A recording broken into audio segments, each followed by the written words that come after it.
अक्सर लोग चर्चा करते हैं कि बीजक पर बोलना चाहिए, बीजक से ही बोलना चाहिए। जब मैं चिंतन करता हूँ तो मुझे लगता है कि जो भी बातें मानवतावादी है, जो भी बातें मनुष्य के कल्याण की है, वो चाहे गीता में लिखी हो, चाहे रामायण में लिखी हो, चाहे उपनिषद में लिखी हो, वो सब बीजक की ही वाणी है। और सदगुरु कबीर ने जो बातें कही है, मान लीजिए 2 और 2 4 होते हैं, और ये बातें अगर भगवान बुद्ध ने भी कही है, यही बात अगर कृष्ण ने भी कही है, यही बात अगर उपनिषद के ऋषियों ने भी कही है, तो क्या हम उसे भी बांटेंगे कि नहीं जो कबीर साहब वाला 2 2 4 है वो सुनाइए? फिर तो संप्रदायों में हम बट ही गए। जिस संप्रदायवाद से, जिस जातिवाद से, जिस शब्द के जाल से सदगुरु कबीर हमें मुक्त करना चाहते थे, हम अपनी नासमझियों के द्वारा उसी में फंसते चले जाते हैं। एक बात सदा याद रखिए, किसी भी व्यक्ति के भीतर या किसी भी साधु के भीतर भक्ति और ज्ञान अगर दोनों समाया है तभी वो पूर्ण हो सकता है। अगर कोई ये कहे कि मेरे पास तो ज्ञान है, मैं भक्ति से मैं कोई मतलब नहीं रखता, समझ जाना वो 1 नंबर का उदंड होगा। और कोई कहे कि मेरे पास तो भक्ति है लेकिन मुझे ज्ञान नहीं, तो समझ जाना फिर वो अंधभक्ति वाला होगा। सदगुरु कबीर कहते हैं ज्ञान और भक्ति दोनों का समन्वय जिसके जीवन में है वो यथार्थ होगा, क्योंकि ज्ञान आपको सत्य का दर्शन कराता है और भक्ति आपको विनम्र बनाती है, आपको निर्मल बनाती है। कोई कहे कि नहीं मुझे तो भक्ति की जरूरत नहीं, भक्ति चाहिए ही नहीं, तो समझ जाना उसके पास ज्ञान का सिर्फ अहंकार आया है, ज्ञान का आचरण नहीं आया। इसलिए सदगुरु कबीर के बीजक को हम एक एक शब्दों से समझ सकते हैं। सदगुरु कबीर ये नहीं कहते कि सिर्फ जड़ और चेतन का निर्णय हो गया तो बीजक का ज्ञान हो गया। अगर आप संपूर्ण बीजक का अध्ययन करेंगे तो उस बीजक में आप पाएंगे ज्ञान, भक्ति, वैराग्य, जड़, चेतन, जिसे कि गीताकार ने देह और देही कहा है, जिसे सांख्य ने प्रकृति और पुरुष कहा है। आपको सब विषयों पर ज्ञान मिलेगा। परिवार में प्रेम से कैसे रहें, समाज में कैसे जिए, राजनीति में कैसे चलें, देश कैसे चलेगा, प्राणियों के साथ हमारा व्यवहार कैसे होगा, सदगुरु कबीर ने समस्त विषयों पर उसी बीजक में कहा। एक एक शब्द उनका, एक एक ज्ञान उनका संपूर्ण मनुष्यता के लिए। जहां किसी ने एक पक्ष को पकड़ा, एक शब्द को पकड़ा, किसी ने एक विषय को पकड़ा, सदगुरु कबीर ने सार्वभौमिक रूप से वही बातें कही। और एक चीज जान लीजिए, सदगुरु कबीर के पास विराट ऑप्शंस हैं, विकल्प हैं। जैसे कहीं कहीं आप अन्य वाणियों को पढ़ते हैं कि रहीमन धागा प्रेम का मत तोड़ो चटकाए, सबने पढ़ा है ना। टूटे तो फिर ना जुटे, जुटे तो गांठ पड़ जाए, ये रहीम कहते हैं। अब सोचिए, वो भी संत हैं, उनके पास लोगों ने पूछा कि क्या करें। प्रेम था आपस में, किसी से टूट गया, अब क्या होगा? तो रहीम कहते हैं पहली बात तो तोड़ना नहीं था, रहीमन धागा प्रेम का मत तोड़ो चटकाए, तोड़ना ही नहीं था। फिर भी आपने कहा कि गुरुजी टूट गया, अब क्या करें? तो फिर रहीम कहते हैं मत तोड़ो चटकाए। क्यों? कि अब अगर जुटेगा भी, टूटे तो फिर ना जुटे। पहली बात तो अगर टूट गया है आपस का प्रेम तो जुटेगा नहीं। और कहा फिर भी अगर कोई उपाय बताइए जोड़ लें। जैसे घड़ा टूट जाए, पक्का घड़ा, तो क्या उपाय है जोड़ने का? कोई उपाय नहीं। लेकिन रहीम भी यही बात को साफ कहते हैं कि पहली बात तो प्रेम तोड़ना नहीं, अगर टूट गया तो जुटेगा नहीं, और फिर भी कोई रास्ता निकाल लिया जोड़ने का तो जुटे तो गांठ पड़ जाए, फिर गांठ पड़ जाएगा, कोई विकल्प नहीं है आपस में प्रेम बनाने का। यही प्रश्न मानो किसी ने कबीर साहब से पूछ दिया कि हे सदगुरु, आप बताएं इस धरती पर कोई विकल्प है अगर प्रेम टूट जाए? तो सदगुरु कबीर कई कदम आगे बढ़कर कहते हैं बिल्कुल विकल्प है, एकदम प्रेम टूट भी जाएगा तो जुट जाएगा और कोई गांठ नहीं पड़ेगा। लोग हतप्रभ हुए कि ऐसा कैसे? सदगुरु कबीर ने कहा लेकिन शर्त है। कहा प्रेम टूटेगा भी, जुटेगा भी, गांठ भी नहीं पड़ेगी और वैसा के वैसा बना रहेगा, लेकिन शर्त क्या है? सोना सज्जन साधुजन टूटी जुरे 100 बार। सदगुरु कबीर ने कहा शर्त यह है कि सोना हो, सज्जन हो, साधुजन हो। अगर कोई सज्जन टूट भी गया तो वो जुटेगा, 100 बार जुटेगा, उसमें कोई गांठ नहीं पड़ सकता है। अगर कोई साधु आपस में टूटा है, अर्थात साधक के बीच में कोई मनमुटाव आया है और वो फिर से जुट गया, कोई गांठ नहीं आ सकता। साहब ने कहा ठीक ऐसे ही जैसे सोना आप 1000 बार गला दो, जैसा मन वैसा आभूषण बना दो, गहने बना दो, कोई फर्क नहीं पड़ता। जितनी मर्जी तोड़ दो, जितनी बार तोड़ दो, वो फिर जुट जाता है। सदगुरु कबीर ने कहा इसी तरह से जिस व्यक्ति के भीतर सज्जनता है, साधुता है, सरलता है, विनम्रता है, निर्मलता है, वो हजारों बार टूट कर भी जुड़ सकता है, उसमें कोई गांठ नहीं पड़ेगी। सदगुरु कबीर का दर्शन देखिए, वो थोड़ा नहीं सोचते हैं, वो हल्की सी बात नहीं सोचते, वो विराट सोचते हैं। उनका जो दर्शन है संपूर्ण सृष्टि को एक करने का दर्शन। वो एक पक्ष में नहीं सोचते, जैसे हमारे ही कई शास्त्रों में कह दिया गया कि स्त्रियां पढ़ ही नहीं सकती,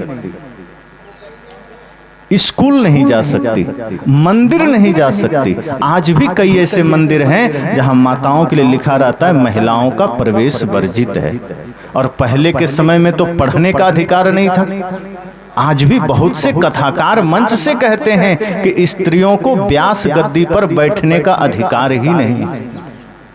लेकिन सदगुरु कबीर से जब किसी ने पूछा कि क्या माताओं का स्थान है, सदगुरु कबीर ने कहा कि मैं तो किसी को अलग देखता ही नहीं, ये देह के भाव से तो तुम देखते हो, मैं तो सबके भीतर के आत्मा को देखता हूं, क्योंकि देह तो मात्र कपड़ा है और तुम कपड़े को देख रहे हो। मैं तो दोनों के भीतर के चैतन्य को देख रहा हूं, आत्मा को देख रहा हूं, और जितना हक पुरुषों को मुक्ति पाने का है उससे कहीं ज्यादा हक स्त्रियों को मुक्ति पाने का है। वो भी व्यास गद्दी में बैठेगी, क्यों नहीं बैठेगी?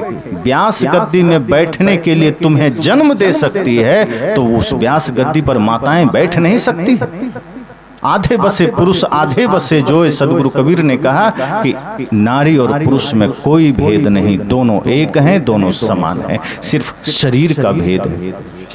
तो जहां लोगों ने एक पक्ष में सोचा, सदगुरु कबीर ने कहा कि नहीं, वहां संपूर्ण जगत में एक दृष्टिकोण उन्होंने दिया, एक दर्शन दिया। जैसे हमारे हिंदू समाज में लोग कहते हैं गौ हत्या बंद हो, बहुत अच्छी बात है। इस धरती पर सबसे ज्यादा उपयोगी प्राणी गाय है, इसलिए हमने उसे माता कहा, क्योंकि हम उनका दुग्ध पान करते हैं। देशी गाय अगर है तो उसका संपूर्ण रूप से आप लाभ ले सकते हैं, इसलिए हम कहते हैं उसमें देवता का निवास है, क्योंकि उसका गोबर भी, मूत्र भी, दूध भी, दही भी, घी भी सब अमृत तुल्य माना गया है। और बहुत से जगह तो आप जानते हैं कि जहां कई माताएं बचपन में मतलब कोई बच्चा है और उसके बचपन में ही माताएं चली जाती है, अब वो बच्चा गाय के दूध को ही पी पी कर बड़ा होता है, तो उसके लिए तो गाय ही माता हो, दूसरा कोई ऑप्शन नहीं होता, कोई विकल्प नहीं होता। और ऐसे भी लोग घर में देवता समझकर पालते हैं, तो इसलिए कहा गया कि गौ हत्या बंद हो। सदगुरु कबीर ने कहा कि मैं इसका समर्थन करता हूं। मैं मानता हूं गौ हत्या बंद हो, लेकिन जो लोग ये नारा लगा रहे हैं, जो लोग ये झंडा लेकर चल रहे हैं कि गौ हत्या बंद हो, वो भी अपने घर में जाके बकरी की हत्या कर रहे हैं, मुर्गी की हत्या कर रहे हैं, मछली मार रहे हैं। तो क्या गाय हत्या तुम बंद करना चाहते हो और बकरी ने क्या बिगाड़ लिया तुम्हारा? बकरी को क्यों मारना चाहते हो?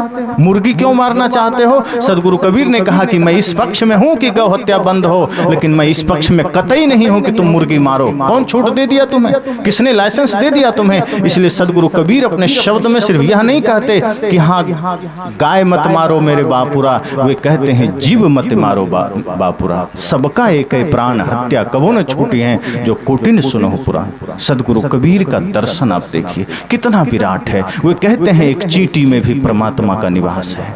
गाय में है, एक चींटी में भी है, और चींटी में है, मुर्गा में है, मुर्गी में है, मछली में है। सदगुरु कबीर तो कहते हैं कि मेरे हिंदू समाज के लोगों जागो, तुम जिस भगवान विष्णु को मछली के अवतार में भी दिखा दिए, उसी मछली को तुम खा रहे हो। तुम तो खुद अपने ही नारायण को मारकर खा रहे हो। कम से कम जिस तरह से तुमने कल्पनाएं की उसका तो मान रखो।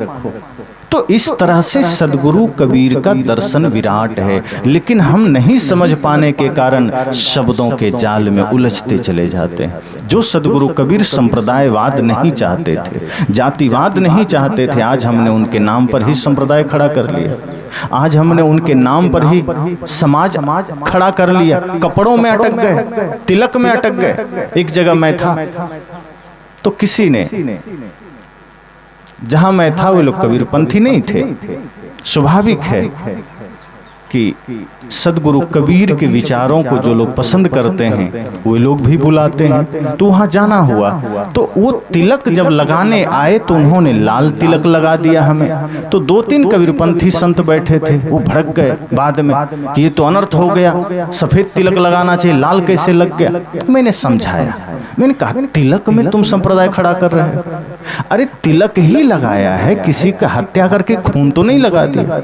उनकी श्रद्धा थी, वो कबीर पंथ में दीक्षित भी नहीं है, वो तो राम जी को मानने वाले, कृष्ण जी को मानने वाले, लेकिन उन्हें सदगुरु कबीर की वाणी पसंद आई, मुझे बुलाया, श्रद्धा भाव से उन्होंने तिलक लगाया। तिलक को क्यों देख रहे हो? उनके भाव को देखो, उनके प्रेम को देखो, उनके समर्पण को देखो।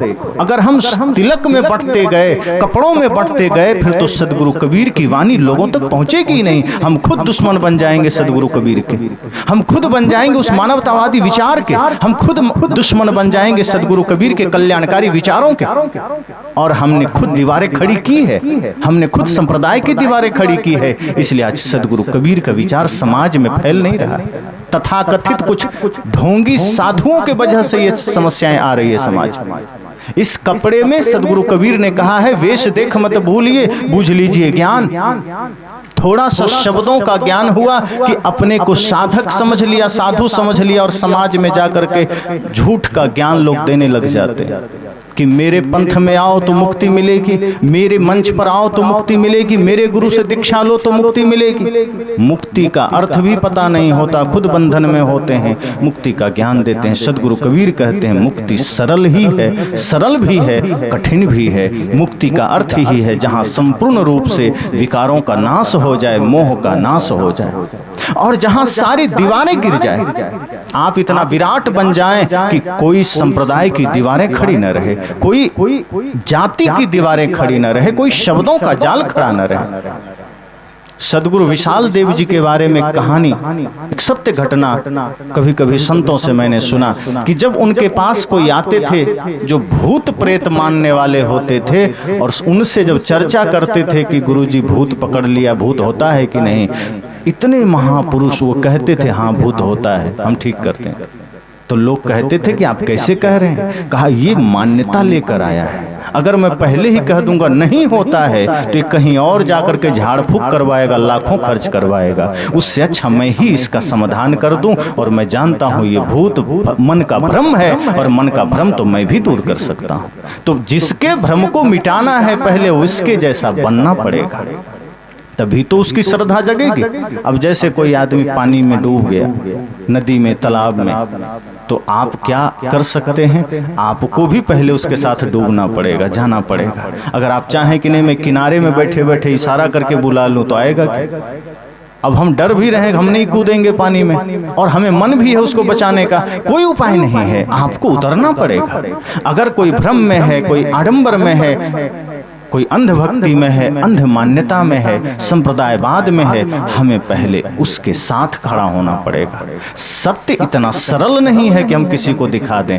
तो सदगुरु कबीर का दर्शन इतना विराट है कि वो प्राणी मात्र के लिए है, और जब प्राणी मात्र के लिए हो तो उसे कभी शास्त्रों में कैद मत करना, उसे कभी दीवारों में कैद मत करना। सदगुरु कबीर तो सत्य को शास्त्रों से निकालना चाहते हैं, सदगुरु कबीर तो भगवान को मंदिरों से निकालना चाहते हैं, सदगुरु कबीर तो पंडाल से सत्संग को निकालना चाहते हैं। आज समस्या क्या हुई हमारे देश में? सत्य शास्त्रों में कैद हो गया, उससे बाहर नहीं आया, और भगवान मंदिर में कैद हो गए। अभी जितने भी मंदिर बने भगवान को हमने स्थापित कर दिया और मजबूत ताले मारकर घर आ गए। जितने बड़े ताले जेलों में होते हैं उससे कोई कम नहीं होता है मंदिर के ताले।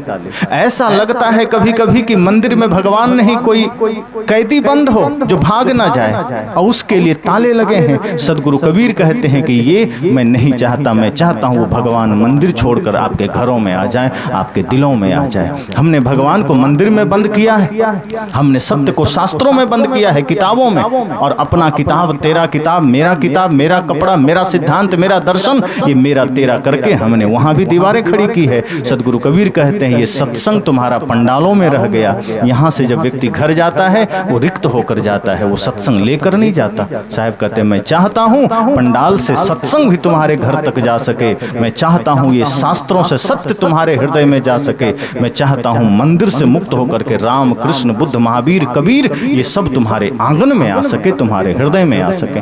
आज हमने राम को मंदिर में बंद किया, हमने कृष्ण को मंदिर में बंद किया, और गजब की बात है हमने कबीर साहब को भी मंदिर में बंद कर दिया। जो मंदिरों से मुक्त करना चाहते थे सबको, जो घर को ही, संसार को ही मंदिर बनाना चाहते थे, जो समाज को ही मंदिर देखना चाहते थे, वो ये नहीं कहते थे कि चार दीवारी में तुम भगवान को बंद कर दो। अब यहाँ इसका अर्थ ये नहीं है कि मंदिर चाहिए ही नहीं, मंदिर बनाइए, लेकिन सदगुरु कबीर का संकेत ये है कि मंदिर बनाना, लेकिन उससे पहले अपने हृदय को मंदिर बना लेना, अपने घर को मंदिर बना लेना। अभी आप सुन रहे थे हमारे श्रद्धेय संत श्री अनिल साहब से कि अगर आपका घर मंदिर बनेगा तो तभी उसमें देवता का निवास होगा। यही तो सदगुरु कबीर चाहते थे, यही तो सदगुरु कबीर का दर्शन था कि आप मंदिर अलग से मत बनाइए, घर को, आंगन को ही मंदिर बनाइए। शास्त्र को लाल कपड़े में या पीले कपड़े में लपेट कर रखना नहीं है, शास्त्र के सत्य को निकालना है। बीजक बंद करके रखने की वस्तु नहीं है, वो संपूर्ण मानवता के लिए अमृत है। और इसी तरह से भगवान बुद्ध की वानियां हैं, इसी तरह से संत रैदास की वानियां हैं, इसी तरह से गुरु नानक देव की वानियां हैं, इसी तरह उपनिषद की वानियां हैं, इसी तरह गीता की वानियां। और जहां सदगुरु कबीर के विचारों में एकता नजर आए अन्य संतों के विचारों से, उन विचारों को मानने में ही हमारी भलाई है, हमारा कल्याण है। इसलिए मैंने कहा कि सदगुरु कबीर जिस सत्य को मानते थे, परम सत्य को, जिस भक्ति की वे बात करते हैं, जिस प्रेम की वे बात करते हैं, जिस सत्य अहिंसा करुणा की वे बात करते हैं, अगर वही बातें अन्य कोई भी करे, हमें समझ लेना है कि वो सब कबीर का ही विचार है, सदगुरु कबीर की ही वाणी है। तो बीजक तो विराट ग्रंथ है। सदगुरु कबीर ने तो उसका अर्थ भी कह दिया कि बीजक बित्त बतावे जो बित गुप्ता होय। किसी ने पूछा कि बीजक है क्या चीज? बीजक, बीजक की बड़ी चर्चा होती है। बहुत लोगों को तो बीजक का अर्थ भी पता नहीं होता, बीजक क्या चीज है। सदगुरु कबीर कहते हैं बीजक बित्त बतावे जो बित गुप्ता हो। अरे बीजक तो वह है जो धन का पता बताता है। और कौन सा धन? बैंक में है उसका। सदगुरु कबीर कहते हैं जो बित्त गुप्ता हो, वह धन जो गुप्त रूप से है, जो गुप्त है, जिसका भी कोई पता नहीं है। ऐसे शब्द बतावे जीव को बूझे बिरला को। साहब ने कहा कि वो जीव का पता बताता है, आत्म धन का पता बताता है। आत्म धन जही ठौर है बचन कबीर उपदेश। आत्मधन का पता बीजक बताता है। आजकल तो बैंक है और भी बहुत सी व्यवस्थाएं हैं, गोल्ड है, सोना लोगों के पास, उसमें इन्वेस्ट कर दिया, धन को रख दिया। पहले के समय में जब ये सब नहीं होता था तो लोग अपने धन को, पूंजी को कहीं कहीं गाड़ कर रखते थे और उस धन को सांकेतिक अक्षर में जिस पुस्तिका में वो लिखते थे संकेत रूप में, कोड वर्ड में, उसे बीजक कहते थे। उसी से प्रेरित होकर सदगुरु कबीर ने अपनी मूलवाणी का नाम संग्रह, मूलवाणी का संग्रह जिसमें उन्होंने किया, उसका नाम बीजक दिया कि ये भी बीजक है। जैसे वो बीजक है कि वो बाहर के धन का पता बताता है, ये मेरा बीजक है जो आत्म धन का पता बताएगा, जो आत्मा का परिचय कराएगा। इसलिए बीजक साधारण ग्रंथ नहीं है। बीजक अगर हमने पढ़ा है, जाना है, तो आप समझ जाएंगे कि उसमें संपूर्ण जीवन के लिए, संपूर्ण सृष्टि के कल्याण की बात है। संपूर्ण आडंबर को ध्वस्त करने का भी सदगुरु कबीर ने एक एक शब्द दिया है। आप उसको पढ़ लें तो ये समझें कि आपके जीवन में जैसे जल छन्ना में जल छन कर आता है, चलनी में अन्न छन जाता है, सूप में बहुत सारे कचड़े निकल जाते हैं। इसी तरह सदगुरु कबीर का बीजक ज्ञान जिसके पास आ गया वो उतना ही विराट हो जाता है, वो सांप्रदायिक नहीं होता। अगर बीजक का ज्ञान आपके पास है और आप सांप्रदायिक हो गए, बीजक का ज्ञान है और आप एकांगी हो गए, बीजक का ज्ञान है और आपने और दीवारें खड़ी कर ली, तो इसका मतलब बीजक का ज्ञान अभी आया नहीं है। बीजक का ज्ञान आपको सांप्रदायिक नहीं बनाता। सदगुरु कबीर का ज्ञान आपको एकांगी नहीं बनाता, वो आपको विराट बनाता है। वो ऐसा बनाता है जैसे सूरज। सूरज किसका है, हिंदू का या मुसलमान का? बताएंगे? वैसे तो हिंदू शास्त्रों में कहा गया सूरज हमारा देवता है, लेकिन आपको लगता है कि सूरज हम लोगों का है? सूरज सबका है। मान लो हम लोग सूर्य नमस्कार करते हैं, मुसलमान तो नहीं करते। हम लोग सूर्य को अर्घ भी देते हैं। बिहार में छठ पूजा होती है तो उसमें तो स्पेशल उगते और डूबते सूर्य की पूजा होती है। और सामान्यतः सभी हिंदू परिवार में सूर्य नमस्कार लोग करते ही करते हैं, सूर्य को वंदन करते ही करते हैं, लेकिन एक भी मुसलमान नहीं करता। तो आपको क्या लगता है पाकिस्तान में सूर्योदय होता ही नहीं होगा? देखना कभी। सूरज अगर सिर्फ हिंदुओं का है तो पाकिस्तान से लेकर के संपूर्ण 57 मुस्लिम देश में सूरज का तो उदय ही नहीं होना चाहिए। पानी भी हमारा देवता है, लेकिन क्या पाकिस्तान में पानी नहीं है? मुस्लिम देशों में, अरब में पानी का अभाव है, लेकिन पानी तो फिर भी है। वायु हमारा देवता है, लेकिन क्या पाकिस्तान में हवा नहीं जाती है? हवा जाती है। ये धरती, हम कहते हैं ये धरती माँ है, हमारी माँ है, लेकिन ये धरती तो संपूर्ण विश्व में जहां भी है वहां है ना। तो अन्य कोई देश इसकी पूजा कर रहा है भारत के अलावा, यूं कहें हिंदू के अलावा कोई नहीं करता। तो क्या वहां धरती नहीं है, वहां सूर्य नहीं है, वहां वायु नहीं है? वस्तुतः बात यह है कि सूर्य पक्षपात नहीं करता, सूर्य विराट है। उसको कोई फर्क नहीं पड़ता कि मुसलमान मेरी पूजा करता है कि नहीं, उसे कोई फर्क नहीं पड़ता कि ईसाई मेरी पूजा करता है कि नहीं। वो इतना विराट है कि बिना किसी स्वार्थ के, बिना किसी लेन देन के संपूर्ण ब्रह्मांड को प्रकाश दे रहा है, जीवन दे रहा है। सदगुरु कबीर का ज्ञान ऐसे ही सूर्य की भांति है, जो उसे धारण करेगा वो स्वार्थी नहीं हो सकता, वो सांप्रदायिक नहीं हो सकता, वो एकांगी नहीं हो सकता। उसके लिए संपूर्ण सृष्टि एक हो जाता है। जो सदगुरु कबीर के ज्ञान को धारण कर लेगा वो यही सोचेगा कि सब घट मेरो साइया सुनी सेज न कोय, बलिहारी हुआ घट की जागट प्रगट होए। कि जिसने सदगुरु कबीर के ज्ञान को धारण किया उसके लिए सभी घट में परमात्मा दिखने लग जाता है। फिर उसमें किसी में कोई दुश्मनी नहीं, किसी से कोई नफरत नहीं, किसी से कोई घृणा नहीं। तो फिर आप सोचिए कि सदगुरु कबीर का ज्ञान कितना विराट है। सदगुरु कबीर का ज्ञान अगर आ गया तो आप सिर्फ अपनों के लिए नहीं सोचेंगे, आप जगत के लिए सोचेंगे। जैसे सदगुरु कबीर सोचते थे कि मैं रोवूं इस जगत को, मोको रोवे ना कोई। कोई पुत्र के लिए रोता है, कोई पत्नी के लिए रोता है, कोई मित्र के लिए रोता है, कोई भाई के लिए रोता है। सदगुरु कबीर कहते हैं नहीं, मैं तो संपूर्ण जगत के दुखों को देख कर रो रहा हूँ, मैं संपूर्ण जगत की चिंताओं को देख कर रो रहा हूँ, मैं संपूर्ण जगत की पीड़ा को देख कर द्रवित हो रहा हूँ। और क्यों? क्योंकि प्रदुख द्रवहि सो संत सुजाना।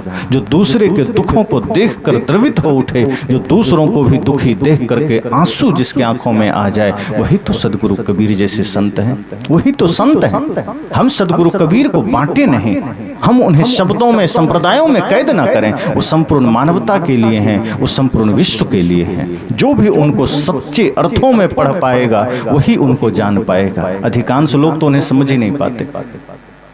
जैसे सूरज को देखना हो तो सूरज को रात में देख सकते हैं क्या? रात में कोई उपाय है सूरज को देखने का? कोई कहे कि हाँ 1,00,000 वाट का बल्ब जला देंगे तो सूरज को देख लेंगे। टॉर्च लगा के, बल्ब लगा के, एलईडी लगा के सूरज को नहीं देखा जा सकता। सूरज को सूरज के ही प्रकाश में देखा जा सकता है। अगर सूरज को देखना हो तो सूरज खुद चाहे तो आप देख सकते हैं, अर्थात सूरज का ही प्रकाश चाहिए। सदगुरु कबीर को समझना है तो अपने मायावी चिंतन से आप नहीं समझ सकते, सांप्रदायिक दृष्टिकोण से नहीं समझ सकते। सदगुरु कबीर को समझना है तो उन्हीं की दृष्टि चाहिए, उन्हीं का खरा ज्ञान चाहिए, उन्हीं का भाव चाहिए, उन्हीं का प्रेम चाहिए। सदगुरु कबीर को समझना हो तो वैसी ही विराट दृष्टिकोण चाहिए। हम क्षुद्र बनकर, संकुचित बनकर नहीं समझ सकते। इसलिए मैंने कहा कि सदगुरु कबीर की वाणी सिर्फ बीजक वाणी ही नहीं, जहां जहां भी मानवता के हित की वाणी है वो समझना सब बीजक वाणी है, वो सब पारख वाणी है, वो सब ज्ञान वाणी है। और ऐसे वाणियों का जब हम जीवन में स्वागत करेंगे तो पता चलेगा कि तब ये वसुधैव कुटुंबकम बन पाया, तब ये धरती परिवार बन पाया। अन्यथा हम तो अपने भीतर के ही झगड़े से परेशान रहेंगे, हम अपने ही भीतर उथल पुथल से परेशान रहेंगे, हमारे ही भीतर तमाम तरह के विरोधाभास चलते रहेंगे। साहब ने कहा ना, संतो घर में झगड़ा भारी, रात दिवस मिली उठ उठ लागे 5 ढोटा एक नारी। कौन सा झगड़ा है? हर व्यक्ति के हृदय में एक झगड़ा मचा है। तो झगड़ा क्या है? इंद्रियों का झगड़ा है। मन वाणी इंद्रियों का झगड़ा भीतर मचा हुआ है। आंख अलग रूप देखना चाहती है, कान अलग शब्द सुनना चाहता है, नाक अपने हिसाब का गंध लेना चाहता है, मुख अपने हिसाब से शब्द और रस लेना चाहता है, त्वचा अपने हिसाब से स्पर्श चाहती है, पैर अपने हिसाब से चलना चाहता है। सब अलग अलग है, किसी को किसी से कोई लेना देना नहीं। ना आंख को कान से मतलब है, ना कान को आंख से मतलब है, दोनों में विरोध चल रहा है। और ना मुख को नाक से मतलब है, दोनों में विरोध है। और कैसे है? अभी आप प्रैक्टिकल समझ लो। जैसे मैं बोल रहा हूं तो मेरी आवाज आपके कानों तक जा रही है और मेरा चित्र आपके आंखों तक जा रही है। अब यहाँ अभी अचानक मैं माइक बंद कर दूं और मैं बोलता रहूं तो आंख तो देख रही है, लेकिन कान अगर नहीं सुनेंगे तो तुरंत आप कहेंगे माइक वाला कहाँ गया? भाई कान को तो आवाज नहीं आ रही, ठीक कराओ जल्दी। आंख तो देख रही है लेकिन कान कहेगा नहीं मेरे पास नहीं आ रहा, मुझे भी चाहिए, मुझे भी चाहिए। आंख के देखने मात्र से कान संतुष्ट हुआ क्या? नहीं, वो कहता है मुझे भी चाहिए। और अगर कानों से सुन रहे हैं और अभी हमारे कणाराम जी यहाँ पर्दा डाल दें, आगे बड़ा सा पर्दा, आप तुरंत कहेंगे ये क्यों कर रहे हैं? आंखों को भी चाहिए, देख के सुनेंगे, है कि नहीं? तो आंख दृश्य देखना चाह रही है, कान शब्द सुनना चाह रहा है, नाक गंध लेना चाह रहा है। जैसे भोजन ले आइए, बढ़िया सुगंधित भोजन है, नाक को गंध मिल गया, लेकिन मुख उतने में संतुष्ट होगा क्या? मुख कहेगा थोड़ा अंदर भी तो जाने दो। आप कहोगे नहीं नहीं अंदर नहीं ले जाना, बस सूंघ के रख लो। नाक कहेगा मैं तो तृप्त हो गया, मुख कहेगा नहीं मुझे भी चाहिए। और यदि नाक पर कपड़ा बांध दे और बढ़िया सुगंधित भोजन कोई ला दे, मुख में खाएं, आप कहेंगे इसका गंध तो पता ही नहीं चल रहा। तो नाक कहेगा हटाओ कपड़ा, तभी तो पता चलेगा, मुझे भी तो चाहिए। तो भीतर झगड़ा है कि नहीं? संतों घर में झगड़ा भारी। सदगुरु कबीर कहते हैं ये भीतर का जो झगड़ा है उससे मिटाना। ये बाहर के झगड़े तो साधारण झगड़े हैं, छोटे झगड़े हैं, वो तुरंत मिट जाएंगे, लेकिन जिस दिन भीतर के झगड़ा मिटा, संसार का झगड़ा मिट जाएगा। अभी यूक्रेन और रूस में युद्ध चल रहा था, चल ही रहा होगा, चल रहा है। ये झगड़ा किसका है? इस शरीर ने नहीं झगड़ा है, ये मन का झगड़ा है, इंद्रियों का झगड़ा है। ये पहले भीतर झगड़ा शुरू हुआ है, तब जाकर के बाहर आया है। और जिस दिन दोनों देशों के राष्ट्राध्यक्ष जो प्रधानमंत्री राष्ट्रपति हैं, उसके मस्तिष्क का झगड़ा अगर बाहर आ गया तो परमाणु युद्ध हो सकता है। अभी थोड़ा थोड़ा बाहर आ रहा है तो थोड़े युद्ध हो रहे हैं। जिस दिन भारत के प्रधानमंत्री का, पाकिस्तान के प्रधानमंत्री का, अमेरिका के राष्ट्रपति का, चीन के राष्ट्रपति का, रूस के राष्ट्रपति का, फ्रांस के प्रधानमंत्री के दिमाग का झगड़ा बाहर आ गया, पूरी दुनिया परमाणुओं के ढेर पर बैठी है, स्वाहा हो जाएगी। सोचो भीतर कितना भयंकर झगड़ा है, अगर वो बाहर आ गया पूरी मानवता नष्ट हो सकती है। सदगुरु कबीर कहते हैं, संतो घर में झगड़ा भारी, रात दिवस मिली उठ उठ लागे, पांच ढोटा एक नारी। रात दिन ये झगड़ा चल रहा है, आंख, नाक, कान, जीव, त्वचा। साहब कहते हैं ये पांच जो ज्ञानेंद्रियां हैं ये लड़ रहे हैं एक दूसरे के साथ, और इसी में पूरा जीवन हमारा उलझा हुआ है, इसी में हम उलझे हैं। तो सदगुरु कबीर का ज्ञान यह है कि आप पहले अपने भीतर के झगड़े को मिटाइए, अपने भीतर के संप्रदायवाद को मिटाइए, अपने भीतर के विषैले विषाक्त विचारों को मिटाइए। जो हमारे जीवन में विचार हैं, जातिवाद कितना भयंकर जहर है। कोई ऊंचा है तो कहता है मैं ऊंचा हूं, तुम नीचे हो, तुम मेरे सामने बैठ नहीं सकते, तुम पढ़ नहीं सकते, तुम सोच नहीं सकते। मैं इस प्रदेश का, तुम उस प्रदेश का, हम दीवार खड़ी कर लिए। भाषा का, अभी देखिए भाषा का विवाद चल रहा है। दक्षिण भारत के लोग कहते हैं मुझे हिंदी चाहिए ही नहीं। अपने ही देश में हम इस कदर भाषा के विरोध में खड़े हो गए। एक और हम भारतवासी हैं जो इंग्लिश को भी स्वीकार कर लिए, अन्य भाषाओं को स्वीकार कर लिए, लेकिन अन्य लोग हैं जो कहते नहीं मुझे हिंदी नहीं चाहिए। ये क्या है? यही तो भीतर का झगड़ा है, यही तो कटुता है, यही तो जातिवाद, संप्रदायवाद और भाषावाद का विष है जो व्यक्ति व्यक्ति को तोड़ रहा है, समाज समाज को तोड़ रहा है, राज्य राज्य को तोड़ रहा है, देश के भीतर गृह युद्ध के हालत पैदा कर रहे हैं। सदगुरु कहते हैं नहीं, विचारों को सुनना नहीं, विचारों को जीना पड़ेगा। हमने मंदिर बनाए, मंदिरों में भगवान को कैद कर दिया, कबीर साहब को मंदिर में कैद कर दिया, राम को मंदिर में कैद कर दिया, और जिस हृदय में राम को रखना था वहाँ रावण को बिठा लिया। जिस हृदय में संत को रखना था यहाँ हमने अधर्मी को बिठा लिया, अर्थात विकारों को बिठा लिया। अब भगवान और संत तो मंदिर में है, तो घंटे भर के लिए मंदिर जाएंगे तो घंटे भर के लिए पुजारी बन जाएंगे, धर्मात्मा बन जाएंगे, बाकी समय मंदिर में भगवान को बंद करके घर आ जाएंगे, फिर वही अधर्मी बन जाएंगे, वही विधर्मी बन जाएंगे। तो सदगुरु कबीर का ज्ञान विराट ज्ञान है। और जितने भी शास्त्र हैं, जो भी, एक तो ये भी समझ लेना कि सभी किताबें शास्त्र नहीं होती। हमने छोटी से छोटी किताबों को भी शास्त्र कह दिया। शास्त्र का मतलब इतना ही होता है जो आपको अपनी ओर ले जाए, सिर्फ वही शास्त्र है। इसलिए किसी भी किताब को शास्त्र मत कह देना कि सभी शास्त्र हैं। जो किताब, जो ग्रंथ आपको स्वयं से जोड़े, अपनी ओर ले जाए, मात्र वही शास्त्र हैं। और जो आपको संसार से जोड़े, जो आपको जाति से जोड़े, जो आपको संप्रदाय से जोड़े, वो बिल्कुल भी शास्त्र नहीं है, वो मात्र किताबें हैं, वो मात्र शब्दों का संग्रह है। इसलिए ये भी नहीं कि हर किताब को शास्त्र कह दिया। सदगुरु कबीर कहते हैं शास्त्र वही जो आपको स्वयं से जोड़े। और वो शब्द अगर गीता में है तो समझना वो शास्त्र है, वो शब्द अगर उपनिषद में है तो समझना वो शास्त्र है, वो शब्द अगर धम्मपदम में है तो समझना वो शास्त्र है, वो शब्द बीजक में है वो शास्त्र है। तो सदगुरु कबीर का विराट दर्शन है, विराट ज्ञान है। हम सबको विराट बनने का मार्ग सदगुरु कबीर देते हैं। सदगुरु कबीर नहीं चाहते कि हम छोटा बन कर रहे हैं, वो हमको कमजोर भी नहीं देखना चाहते। हम लोग जो कमजोर बने हुए हैं, सदगुरु कबीर कहते हैं मजबूत बन जाना, क्योंकि जीवन का भरोसा नहीं है, इसी जीवन में करना है। कितने लोग यहाँ बैठे हैं, स्याही गई सफेदी आई, चलना है बड़ी दूर। साधो दिल से न राम को भूल, दिल से न राम को भूल,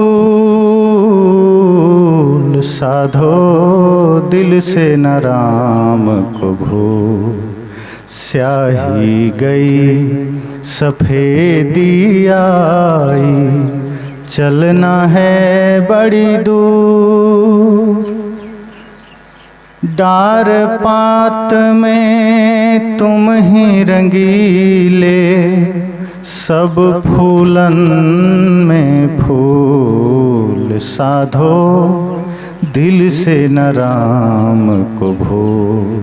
साहब कहते हैं कि अब तो समय आ गया, बाल सफ़ेद हो रहे हैं, किसी के हो जाएंगे।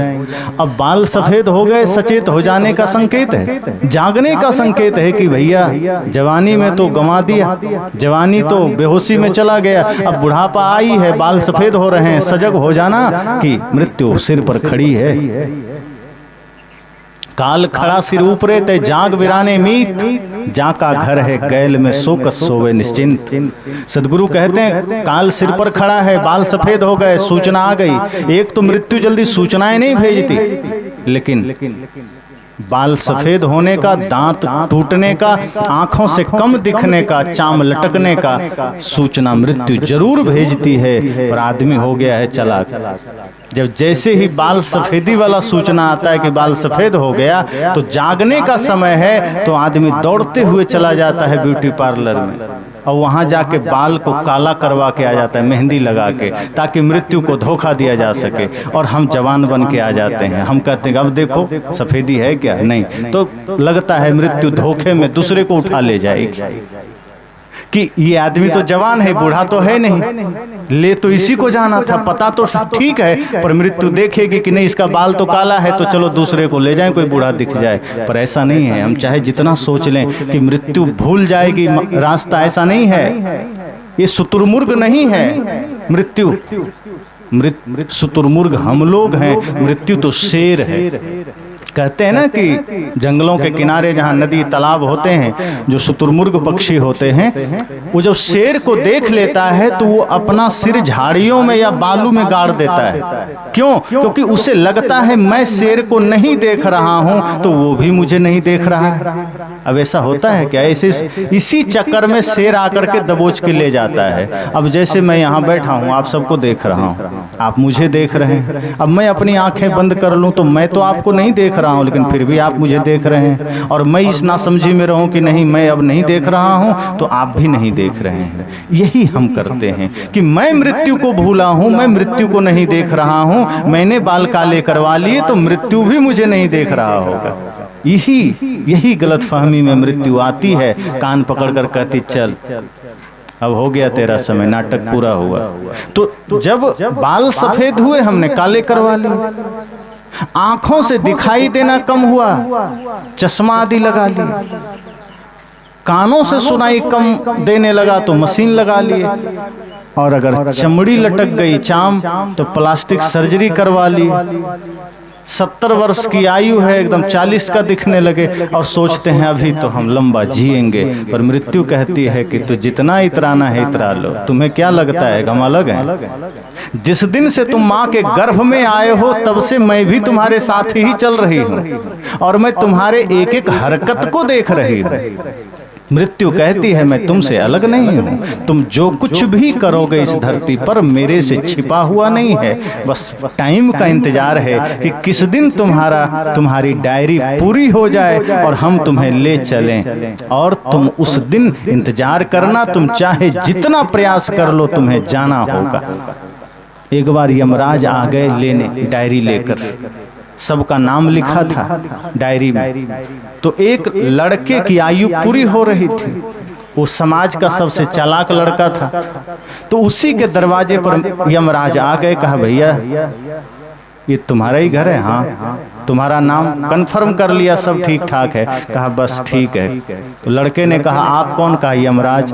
वो तो भीतर से घबराया लेकिन थोड़ा चालाक था, कहा देखते हैं कहीं यमराज से कुछ चालाकी बन जाए। उसने कहा बैठिए बैठिए महाराज आइए। तो यमराज ने सोचा पहली दफा कोई बैठने कह रहा है, चलो ठीक है बैठ जाते हैं। अब तक तो देख के ही लोग घबरा जाते थे, लड़का हिम्मत तो किया, बैठने कह रहा है। कहा हाँ बोलिए। कहा तुम्हें लेने आए हैं। तो उसे डर तो हो गया कि लेने आया है, अब क्या करें, कुछ तो चालाकी करनी पड़ेगी। कहा अच्छा ठीक है, थोड़ा समय दीजिए, कुछ चाय पानी ले लीजिए, आप मेरे द्वार पर आए हैं, मेरे घर पर आए हैं, अतिथि हैं आप मेरे।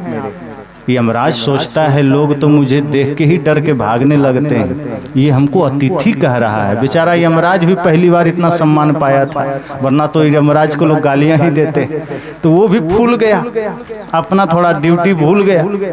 कहा ठीक है, बैठते हैं। बैठा, वो बढ़िया चाय बनाया, यमराज को दिया, और जब तक वो चाय पी रहा है लड़का बैठकर उसके चरण भी दबाने लगा।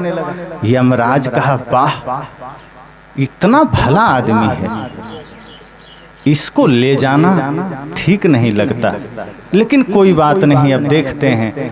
तब तक पैर उर दबाते दबाते चाय पीते हुए बेचारा यमराज को हल्की नींद आ गई, वो लेट गया। और लड़का को मिल गया समय, तो वो उठाया डायरी, तो देखता है 1 नंबर में उसी का नाम लिखा था। अब कहा रे ये वो जगेगा तो तुरंत हमको ले जाएगा, अब क्या करें। तो 1 नंबर में नाम काट के और सबसे लास्ट में लिख दिया। कहा अब इतना 400-500 नाम है, इसको ले जाते 10 साल हो जाएगा, चलो ठीक है, तब तक तो जी लेंगे। उसके बाद वो लिख के फिर पैर दबाने लगा। यमराज का नींद खुला, उठा, कहा अरे बहुत समय हो गया बेटा, तुम बड़ी सेवा की। अब यमराज को दया आ गई, वो सोचता है कितना लायक बच्चा है, झूठे इसको ले जाने आ गए। अब वो जगह कहता है बेटा मैं ले तो तुम्हें ही ले जाने आए थे, लेकिन अब मेरे भीतर दया जग गई है, इसलिए अब मैं 1 नंबर से शुरू करने वाला था और पहला नंबर तुम्हारा था, अब मैं नीचे से शुरू करूंगा, लास्ट से, अब मैं लास्ट से ले जाऊंगा। अब लड़का सिर पकड़ लिया कि भला होता मैं छोड़ देता। अब पहला नंबर उसी का आ गया, काट कर उसने लास्ट में किया था। यमराज ने कहा कि अब मैं लास्ट से शुरू करूंगा, और पहला नंबर उसी का हो गया। कहने का अर्थ इतना है कि इस तरह से कभी कोई यमराज आता नहीं है, लेकिन कहानी का तात्पर्य यह है, कहानी होती झूठी है, काल्पनिक है, लेकिन वो सत्य को दर्शाती है, वो जीवन के रहस्य को दर्शाती है। और कहानी यह कहती है कि आप, हम, इस दुनिया का कोई भी व्यक्ति कितना भी प्रयास कर ले कि मुझे मौत से बच जाना है, ये व्यर्थ है।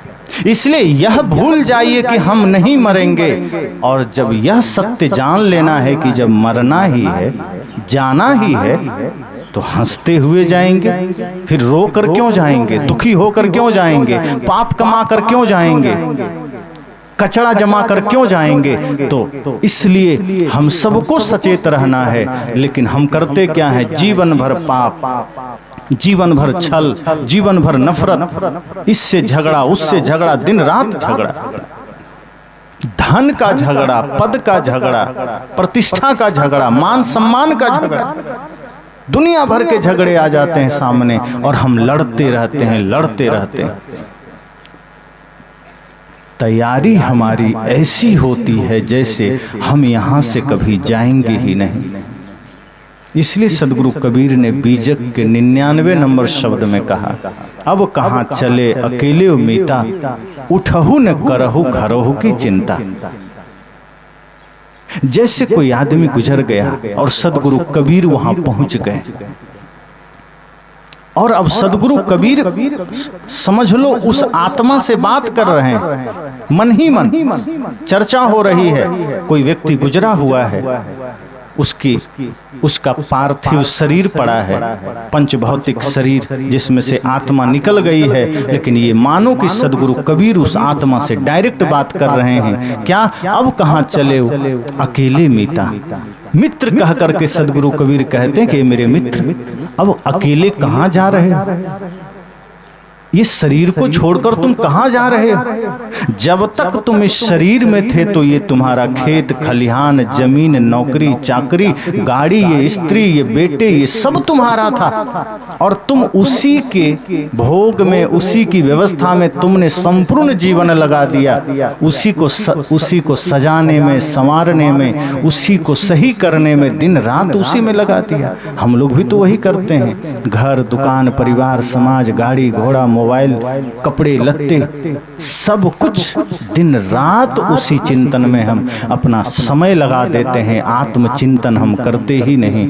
अपने को समय देते ही नहीं है, पूरा समय संसार को दे देते हैं। सदगुरु कबीर उस आत्मा से कह रहे हैं कि मेरे मित्र, अब तुम अकेले क्यों जा रहे हो, कहाँ जा रहे हो और क्यों चले गए? अब उठो, अब चिंता करो घर की। सदगुरु कबीर मानो व्यंग कर रहे हैं कि अब भी तो चिंता करो, घर तो यहीं पड़ा है, पत्नी बगल में बैठी है, मित्र बगल में बैठा है, बेटा बगल में बैठा है। ए मेरे मित्र, अब तो चिंता करो, अब उठो, अब अकेले क्यों जा रहे हो? और जाने वाला तो अकेले ही जाता है, सोचता है कि पीछे जो छूट गए हैं क्या होगा, और सोच भी लेगा तो क्या करेगा? जिसको जाना है वो कितना भी सोच ले, सोचता ही है आदमी। जाते समय सोचता है कि घर का क्या होगा, पत्नी का क्या होगा। एक सेठ मरणासन अवस्था में बैठा था, पत्नी सामने खड़ी थी, बगल में बच्चे भी थे।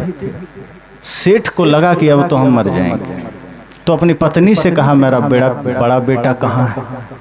पत्नी को थोड़ा सा होश आया, कहा लगता है प्रेम जग गया इसको, क्योंकि जीवन भर तो ये पूछता रहा दुकान कैसा चल रहा है, मकान कैसा है, धन कैसा है, खेत खलिहान कैसा है, सोना चांदी, यही पूछता रहा। बेटे का तो कभी नाम नहीं लिया, कभी ख्याल नहीं किया, बेटे का हालचाल नहीं पूछा। ये इतना लोभी सेठ था, पत्नी सोच रही है कि इतना लोभी था कि बेटे का तो हालचाल कभी नहीं लिया। अच्छा है कि मरने के समय बेटे का नाम ले रहा है, लगता है अंतिम घड़ी में प्रेम जगा है बेटे के प्रति। पत्नी खुश हुई, कहा कि चिंता मत करो, तुम्हारे बाईं ओर खड़ा है। तभी सेठ कहता है और दूसरे नंबर वाला बेटा कहाँ है? 4 बेटा था। पत्नी को लगा वाह, जो कभी एक भी बेटा का नहीं ख्याल किया, नाम नहीं पूछा, मरने के समय बेटों की हालचाल ले रहा है। चलो बहुत खुशी है, कम से कम मरते मरते बच्चों के प्रति प्रेम जगा। का चिंता मत करो, वो भी उसी के बगल खड़ा है। तभी सेठ कहता है तीसरे नंबर का कहाँ है? पत्नी तो खुश हुई जा रही है, मरने का दुख भी है, लेकिन बेटों के प्रति जो प्रेम जगा है उसकी खुशी हो रही है। वो कहता है चिंता मत करो, वो तेरे पैर के पास खड़ा है। सेठ तुरंत कहता है और छोटा बेटा कहाँ है? अंतिम छोटा। पत्नी कहती है अब तो लगता है ये सच में स्वर्ग जाने वाला है, क्योंकि ये सभी बेटों के प्रति प्रेम जग गया। धन याद नहीं कर रहा है, दुकान याद नहीं कर रहा है, मकान याद नहीं कर रहा है, अंतिम घड़ी में भी बेटे को याद कर रहा है। मतलब अब इसके प्रति, इसके मन में बेटों के प्रति प्रेम जग गया। पत्नी खुश हुई, कहती अरे चिंता मत करो, वो भी तुम्हारे पैर के बगल में खड़ा है। इतना सुनना था कि वो मृत्यु शैया पर लेटा हुआ अंतिम सांसें गिन रहा, सांस। सेठ जल्दी से खड़ा बैठ जाता है, कहता है पागल, तो फिर दुकान पर कौन होगा? जब सब यहीं खड़ा है तो दुकान पर कौन होगा? जल्दी भेजो किसी को। पत्नी सिर पकड़ती है, कहे ना समझ, जब जवानी में सत्य को नहीं जान सका, जवानी में जब भक्ति को नहीं जान सका, जवानी में प्रेम नहीं जान सका, तो मैं भूल में थी कि बुढ़ापे में ये प्रेम जान लेगा। जो गंगा नदी ऋषिकेश में ही गंदी हो जाए, वो इलाहाबाद में शुद्ध कैसे हो जाएगी? जो गंगा नदी में कचरा वहीं से गिर जाएगा, वो वाराणसी, इलाहाबाद और पटना में जाके शुद्ध हो जाएगी। पत्नी ने कहा मैं भूल में थी, मुझे लगा कि ये शुद्ध हो गया है, प्रेम जग गया है, धन की आसक्ति चली गई है, लेकिन नहीं, ये अंतिम सांसें गिन रहा है। अब मरा कि तब मरा, और चिंता दुकान की है कि दुकान पर कौन होगा। इसे तो चिंता होनी चाहिए कि मुझे अपने जीवन में सत्य को जान लेना है, गुरु भक्ति को याद कर लेना है, गुरु के शब्द को याद कर लेना है, लेकिन ये धन के पीछे भाग रहा है। यही व्यंग सदगुरु कबीर करते हैं कि अब कहाँ चले अकेले मिता, अब घर की चिंता करो, अब तुम क्या करोगे? अब उठो, खेत जाओ, खलिहान जाओ, नौकरी जाओ, बेटे को पढ़ाओ लिखाओ, अब तुम क्यों चला गया अकेला छोड़कर? और आगे साहब कहते हैं खीर खाड़ घृत पिंड संवारा, इस शरीर को कितना सजाया। खीर खाड़ मतलब मीठा से, खीर से, दूध से, घी से, मलाई से, तमाम तरह के पौष्टिक चीजें देकर शरीर को खूब पाला पोसा, एक से गरिष्ठ चीजें, एक से पौष्टिक चीजें खिलाया दिन रात। खीर खाड़ घृत पिंड संवारा, सो तनले बाहर के डारा। सदगुरु कबीर कहते हैं कि इतना सब कुछ खिलाया पिलाया, शरीर को सजाया, लेकिन जिस दिन आत्मा निकल गई, घर का बेटा ही कहता है कि भैया जल्दी बाहर करो। रात भर उसके साथ कोई रहने में भी डरता है। भले ही पिताजी हैं, लेकिन बेटों से कह दो रात भर यहीं बैठना है, वो कहता अकेले नहीं बैठेंगे, और कोई बैठेगा तब बैठे। रो भी रहा है, पिताजी के जाने का गम भी है, लेकिन क्या कहता अकेले नहीं बैठेंगे। सदगुरु कहते हैं कि सोचो, तुम जब जिंदा थे सब तुम्हारा था, सब तुम्हारे अपने थे, सबके तुम थे, लेकिन अब जब तुम्हारे भीतर से ये आत्मा निकल गई है, अब सोचो इस शरीर की क्या गति हो रही। सदगुरु कबीर का कहने का अर्थ इतना ही है कि जिस शरीर को तुम अपना मान करके दुनिया भर के पाप किए जा रहे हो, जिस शरीर को तुम अपना मान करके सारे आडंबर तुम किए जा रहे हो मेरे मित्र, वो शरीर आपका नहीं है। इस शरीर में रहते हुए पाप मत करना। इस शरीर को एक दिन तजना पड़ेगा, छोड़ना पड़ेगा, इसलिए शरीर में रहते हुए कोई पुण्य का काम करना, धर्म का काम करना। जैसे आप कभी पड़ोस में किसी से गाड़ी मांगते हैं, जैसे किसी के पास गाड़ी नहीं है और आवश्यक हो गया कि मित्र थोड़ा 4 पहिया गाड़ी दे दीजिए, हमको शहर जाना है, तो आप उस गाड़ी को लेकर क्या करेंगे? पहली बात तो गाड़ी लेंगे तो जो काम आपका है आप काम करेंगे, लौटा के गाड़ी वापस दे देंगे, ज्यों का त्यों दे देंगे। अगर आप शहर में गए और गाड़ी चलाते चलाते पंचर हो गया तो क्या करेंगे? पंचर सहित गाड़ी लौटा देंगे पड़ोसी को कि पंचर बना के लौटाएंगे। और कहीं बॉडी में कोई डेंटिंग आ गया है तो पेंट करा के देंगे, खरोंच लग गया ठीक करा के देंगे। सदगुरु कबीर कहते हैं इसी तरह प्रकृति ने ये शरीर रूपी गाड़ी आप सबको दिया है, आप इसका सदुपयोग करना, बांध के मत रखना, शरीर में मोह मत कर लेना। ये मात्र साधन है, इससे भवसागर पार होना है और इसका कोई उपयोग नहीं है। अगर आपने इसका उपयोग नहीं किया तो एक दिन मृत्यु छीन लेगी और इसका नाश हो जाएगा। इसलिए जब तक शरीर है समझना कि ये तो नश्वर है, मिटने वाला है। हम इस शरीर रूपी नाव में, वाहन में सवार होकर संसार सागर से पार हो जाएं और शरीर में कोई दाग लगे बिना प्रकृति को लौटा दें। तो सदगुरु कबीर कहते हैं कि कितना भी शरीर को सजा के रखे हो, कितना भी शरीर को खिलाए पिलाए हो, एक दिन जब इससे आत्मा निकल जाएगी तो अपने ही लोग घर से बाहर कर देंगे। आगे साहब कहते हैं जेहि सिर रची रची बांधे उपागा, सो सिर रतन विडारत कागा। सदगुरु कहते हैं जब जिंदा थे तो सिर में पगड़ी बांधते थे, हम भी बांधे हैं, आप सब भी बांधते हैं। लगता है हमारे लिए साहब कह रहे हैं कि जेहि सिर रची रची बांधे उपागा, कि जिस शरीर में तुमने रच रच के एकदम बड़े ही भाव इत्मीनान से सजा सजा के पगड़ी तुमने बांधी थी, जिस दिन जीव निकल जाएगा उस दिन इस सिर को मरघट में कौए नोचेंगे, गिद्ध नोचेंगे, तब तुम इसे सजाने संवारने नहीं आओगे, फिर तुम इसे देखने नहीं आओगे। सदगुरु कबीर परम सत्य का दर्शन करा रहे हैं। सदगुरु कबीर कहते मृत्यु से डरना नहीं, आप डरोगे तब भी मृत्यु होगी, तो डरना क्यों? और पहली बात तो आपकी मृत्यु ही नहीं होगी, इस शरीर की होती है। आप अजन्मा हैं, अखंड हैं, अविनाशी हैं, नित्य हैं। सदगुरु कबीर कहते हैं ये जीव नहीं मरता, आत्मा नहीं मरती, इस शरीर मरता है। तो ये तो भ्रम ही छोड़ दीजिए कि आप और हम मरेंगे। इस शरीर बिछुड़ेगा, शरीर मिटेगा, आप नहीं मिटेंगे। लेकिन शरीर में हम इतनी आसक्ति कर लेते हैं कि लगता है जैसे हम ही मर रहे हैं। इस शरीर मात्र हमारा घर है, हम इसमें निवास करते हैं। घर का छूटना हमारा छूटना नहीं है। हम तो रहेंगे तब भी जब ये शरीर है, शरीर नहीं है तब भी, शरीर है तब भी हम तो रहेंगे। सदगुरु कहते हैं कि जिस तरह से सिर में पगड़ी बांधते थे, टोपी पहनते थे, एक दिन ऐसा आएगा कि वो सिर खंडित होगा, एक दिन वो सिर ठोकरे खाएंगे। इसलिए सदगुरु कबीर कहते हैं कि आगे फिर क्या होगा? हाड़ जरे जस जंगल लकड़ी, केस जरे जस घास की पूली। साहब कहते हैं हड्डी कैसे जलेगी? जो लोग मरघट गए होंगे देखे होंगे, जैसे लकड़ियां अभी देखो भट्टी में जल रही है, इसी तरह ये हड्डी जल जाएगी। शरीर की नश्वरता को जानिए, कोई विकार मन में नहीं रहेगा। सदगुरु कबीर कहते हैं शरीर की नश्वरता को जानो, शरीर की क्षणभंगुरता को जानो। इसमें जो कुछ भी है, बाल हैं, नाखून हैं, हड्डियां हैं, त्वचा है, ये सब नश्वर है, एक दिन सब मिट जाएगा। क्षण भर के लिए सुंदर लगते हैं और जब इसके उस पार देखोगे तो पता चलेगा सिर्फ कचड़ा है, सिर्फ हड्डी की झोपड़ी है और मलमूत्र भरा है, विकार भरा है।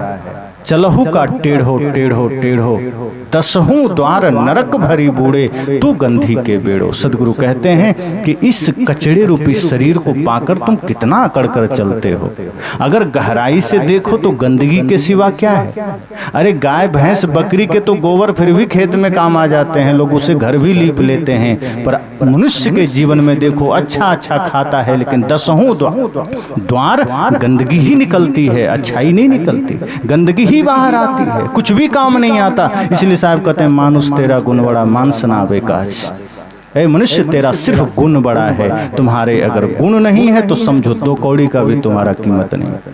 जानवर के तो फिर भी चाम काम आ जाते हैं, उसके सब कुछ काम आ जाते हैं। इसलिए अपने भीतर गुणों की विशेषता को धारण करना, सद्गुणों को धारण करना, वरना स्थिति क्या होगी, हड्डी भी जलेगी, बाल भी जलेंगे, एक दिन जल के सब राख हो जाएंगे और उस मरघट में कोई पूछने भी नहीं जाएगा, वहां राख बनकर पड़े रहोगे। पानी में डाल देगा तो मछली और कछुए खा जाएंगे, आग में डाल देगा तो राख बन जाओगे, मिट्टी में डाल देंगे तो कीड़े खा जाएंगे। यही शरीर की दशा होनी है। आगे साहब कहते हैं आवत संग न जात संगाती, आते हुए भी कोई साथ नहीं आया, जाते समय भी कोई साथ नहीं जाएगा। भजन में आपने सुना है ना, हर चीज तुम्हें लौटा दी है, वहाँ नहीं कोई, वहाँ नहीं कुछ भार चले, पर दोष न देना ऐ लोगों, पर दोष न देना ऐ लोगों, देखो खाली हाथ चले, लो अपना जहां दुनिया वालों, हम इस दुनिया को छोड़ चले। जो रिश्ते नाते जोड़े थे, जो रिश्ते नाते जोड़े थे, वो रिश्ते नाते तोड़ चले, लो अपना जहां दुनिया वालों, हम इस दुनिया को छोड़ चले।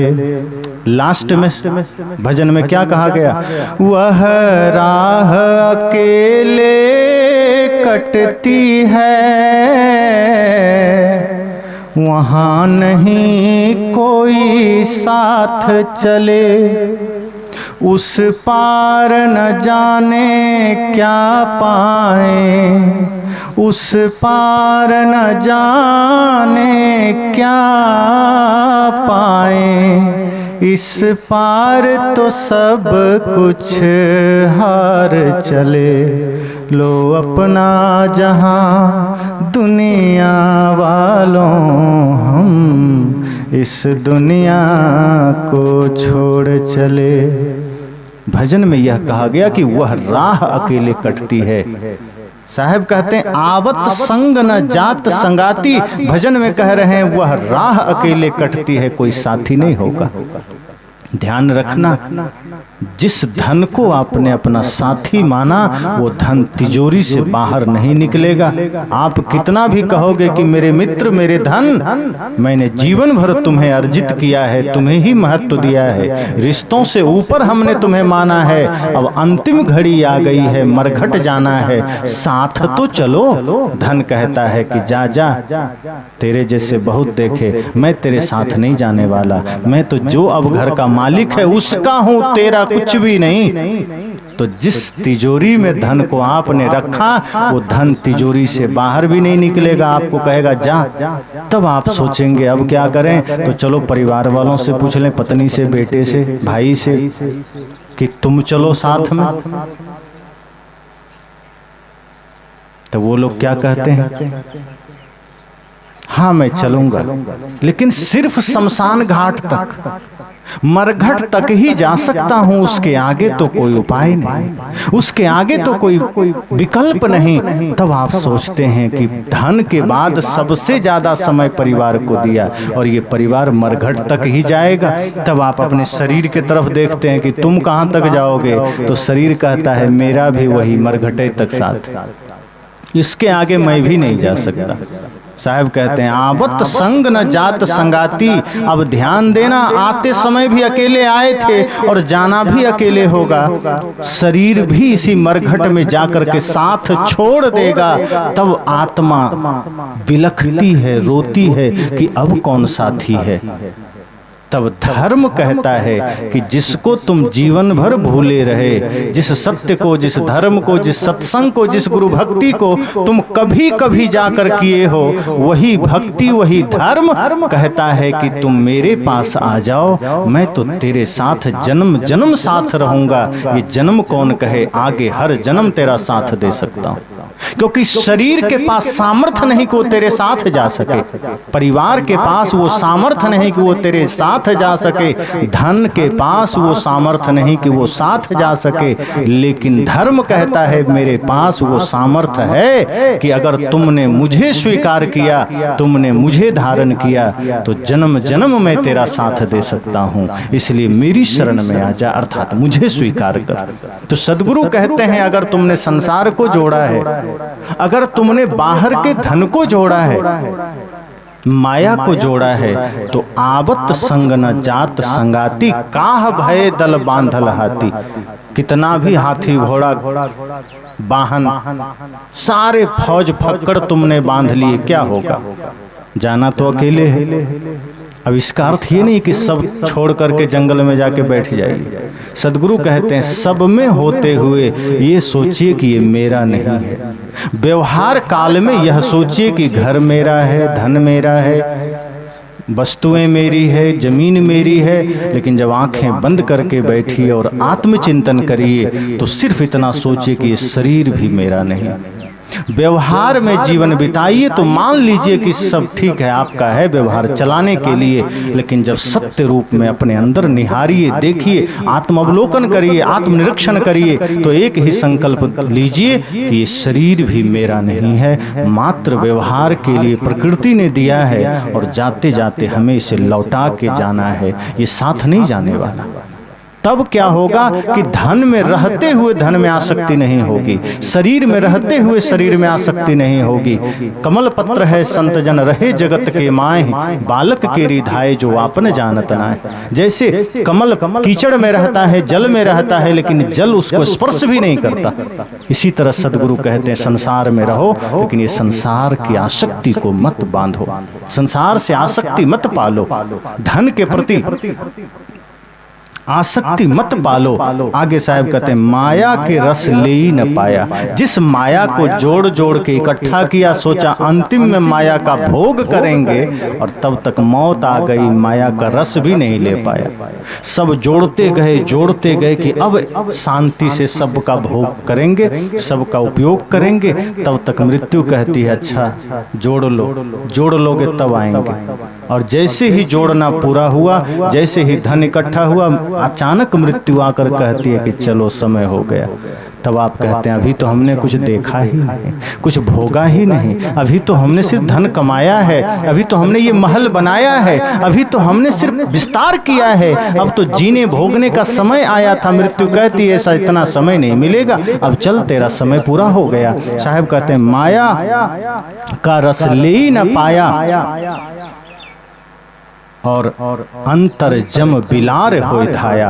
कहा जैसे ही समय आया, यमराज अपना गदा लेकर, मुगदर लेकर आ गया, बिलाई की तरह, जैसे बिल्ली चूहे पर झपट्टा मारकर पकड़ लेती है, ऐसे ही यमराज जीव को अर्थात शरीर को पकड़ कर ले जाता है कि चलो यही सत्य है।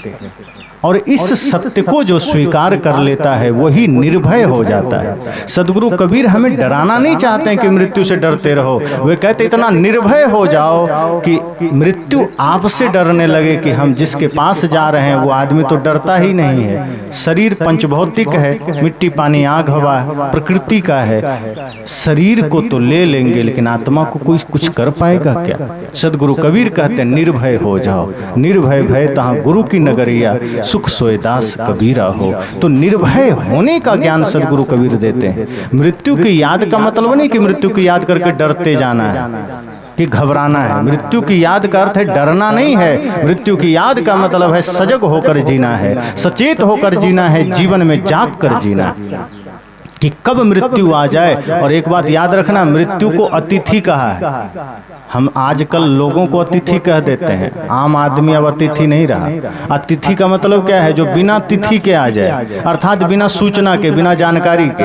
अब आदमी अतिथि रहा ही नहीं, आदमी तो चलता भी नहीं है, वहीं से मैसेज कर देता है मैं आ रहा हूँ, वीडियो कॉल कर दिया, लोकेशन भी भेज देता है। अब आप देखते रहिए मोबाइल में कहाँ कहाँ आया, तो उसको अतिथि नहीं कह सकते, उसको आगंतुक कह दीजिए, मेहमान कह दीजिए। लेकिन मृत्यु अभी भी अतिथि ही है, अर्थात वो बिना तिथि के, बिना सूचना के आती है। सदगुरु कबीर कहते हैं कि मृत्यु रूपी अतिथि जीवन में आने को तैयार है, पता नहीं है किस तिथि को आ जाए, पता नहीं किस घड़ी को आ जाए। इसलिए जैसे आप मेहमान घर आ जाएं तो घर आंगन साफ रखते हैं, घर की तैयारी रखते हैं, बिस्तर तैयार रखते हैं, भोजन तैयार रखते हैं, इसी तरह से मृत्यु रूपी अतिथि घर में आने वाली है। शरीर को ले जाने के लिए शरीर अर्थात अपने भीतर भी तैयारी रखना, हृदय में जो कचड़े हैं साफ कर लेना, हृदय में जो गंदगी है उसे पवित्र कर लेना। और जब सारी पवित्रता आ जाएगी तो मृत्यु कभी भी आ जाए, कोई चिंता की बात नहीं, कोई दुख की बात नहीं। तो सदगुरु कबीर कहते हैं कि माया तो जोड़ा, धन तो जोड़ा, लेकिन अंत में तब तक मृत्यु आकर के बिल्ली की भांति चूहे पर झपट्टा जैसे मारती है, जैसे बिल्ली चूहे को पकड़ती है, ये यमराज, ये मृत्यु भी हमें झपट्टा मार कर उठा ले जाता है। इसलिए साहब कहते हैं कहीं कबीर नर अजहू न जागा, यम का मुगदर मांझ सिर लागा। साहब कहते हैं इतना सुनने जानने के बाद भी, सत्य को सुन लेने के बाद भी अगर नहीं जागे तो एक दिन ये सारा घमंड, ये सारा शीश यमराज अपना मुगदर से, अपने चोट से तोड़ देगा, फोड़ देगा। और शरीर का जब नाश हो गया तब क्या करोगे। शरीर है तभी तक संसार है, तभी तक माया है, और शरीर ही नहीं तो माया किस काम का। इसलिए साहब कहते हैं कि डरना नहीं कि मृत्यु आ जाएगी, बल्कि सोचना कि एक क्षण का भी जीवन मिला है उसे हमें उत्सव बना के जीना है। होली आई, खूब मौज मस्ती किए, आगे रामनवमी में आप लोग खूब खुश होंगे, दशहरा में खुश होंगे, दिवाली में खुश होंगे। सदगुरु कबीर कहते हैं अरे जीवन को ऐसा बनाओ, इतना पवित्र बनाओ कि आपका एक एक पल दिवाली बने, एक एक पल होली बने, एक एक पल उत्सव बने। और जिसका एक एक पल उत्सव बन जाता है उसी का पूरा जीवन महोत्सव बन जाता है। जीवन को महोत्सव बनाओ, डरना नहीं है, जीवन में जागना है, जीवन में होश में जीना है। तो सदगुरु कबीर का दर्शन इतना विराट है कि वो जन्म, बचपना, जवानी, बुढ़ापा और मृत्यु सबका अलग अलग स्तर बताए कि हम किस तरह माया में अटकते हैं, किस तरह संसार में भटकते हैं, किस तरह हम अपने आप से दूर होते चले जाते हैं। कहीं शब्दों का जाल है, कहीं संप्रदाय की दीवार है, कहीं जाति की दीवार है, कहीं मजहब की दीवार है, कहीं ऊंच नीच का भेदभाव है, कहीं भाषा की दीवार है। साहब कहते हैं इन सब को तोड़ते हुए मनुष्यता की धरातल पर खड़े हो जाओ और सोचो कि मृत्यु किसी भी क्षण आएगी, कभी भी हमें ले जाएगी। इससे अच्छा है कि जाग कर जीना है, होश में जीना है, अपना काम करके जीना है। इसलिए जब ऐसा कर लेंगे तब साहब की वो बात सार्थक हो जाएगी कि कबीर जब हम पैदा हुए जग हंसे हम रोए, ऐसी करनी कर चलो हम हंसे जग रोए। कहा जब जन्म लिए थे तो सब रोते थे, और जो नहीं रोता है उसको जबरदस्ती रुलाया जाता है कि पता नहीं बीमार तो नहीं, ठीक है कि नहीं। साहब कहते हैं जब जन्म लिए तो रोते थे, मजबूरी थी। आप रोए थे, संसार हंसा था, लेकिन अब जीवन में कोई मजबूरी नहीं है। अब सिर्फ मूर्खता ही है जो हम जीवन भर पछताते हैं और मरते वक्त भी रोते रोते जाते हैं। सदगुरु कबीर कहते हैं, जन्म लिए हो रोते रोते, अब जीवन को ऐसा बनाना कि आप हंसते हंसते जाओ और लोग रोएं। आप रोए थे तो लोग हंसे थे, अब ऐसा कर्म करना कि आप हंसें, लोग रोएं, तब जीवन की सार्थकता है। इसलिए साहब कहते हैं, आए हैं सो जाएंगे, राजा रंक फकीर, एक सिंहासन चढ़ी चले, एक बंधे जात जंजीर। कहते हैं अगर अच्छा कर्म करोगे तो सिंहासन पर चढ़कर जाओगे, सम्मानित होकर जाओगे, और बुरे कर्म करोगे तो गालियां खाओगे, जंजीरों में बंध कर जाओगे, अपमानित होकर जाओगे। इससे अच्छा है सम्मान पूर्वक जीवन को जिए, मनुष्यता से प्रेम करें, एक दूसरे से प्रेम करें, माता पिता गुरु में श्रद्धा रखें, जो प्रथम दिन से जो संकेत संतों ने दिया है। सबके भीतर परमात्मा का दर्शन करें, सबके भीतर जब आप परमात्मा का दर्शन करेंगे तो ये होगा ही तभी जब मन निर्मल होगा। मन गंदा होगा तो पिताजी में भी परमात्मा नहीं दिखेगा, मन गंदा होगा तो माँ में भी भगवती नहीं दिखेंगी। जब मन निर्मल होता है तब कहीं परमात्मा दिखते हैं। तो पहली बात यह याद रखना है कि जीवन थोड़ा है, न जाने कब किससे कौन बिछुड़ जाए।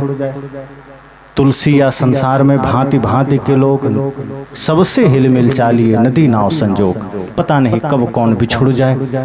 हम लोग भी आज विराम करके कल निकल जाएंगे, फिर दोबारा कब आएंगे पता है। तो जीवन में कब कौन किससे कहाँ मिले ना मिले, मिल पाए ना मिल पाए, कोई गारंटी नहीं। लेकिन जो ज्ञान, जो शब्द हमें मिले हैं वो हमारे जीवन को कीमती बना देंगे।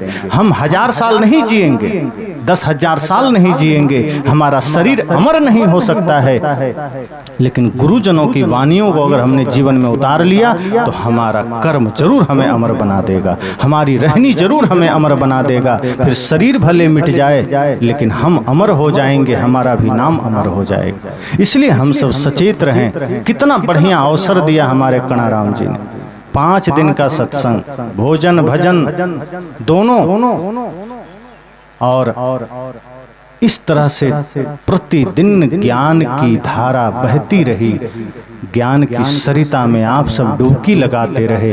ये सत्संग अंतिम चरण में है, विराम की ओर है। सब यहाँ से धीरे धीरे भोजन पाके चल देंगे, लेकिन जो बातें संतों ने कही है, जो मैंने कही है, इस पर चिंतन जरूर करना, क्योंकि चिंतन करके जब इसे आप धारण करेंगे तो ये 5 दिन का सत्संग आपके जीवन के प्रश्नों का उत्तर बनकर जाएगा।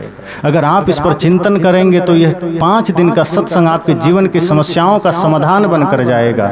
और ये त्रिवेणी संगम यही तो है जहाँ ज्ञान भक्ति वैराग्य की धारा एक साथ बही है।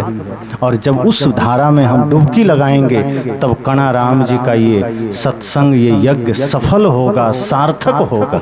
कितना उदार हृदय है, दिल खोल कर उन्होंने भजन और भोजन दोनों का प्रबंध किया है। हम सब उनका मान रखते हुए, भोजन भी प्रसाद स्वरूप समझिए, भंडारे का भोजन भोजन नहीं होता, प्रसाद होता है, और कहीं का भोजन होता है। तो वो प्रसाद भी आपके जीवन में सकारात्मकता ही लाएगी।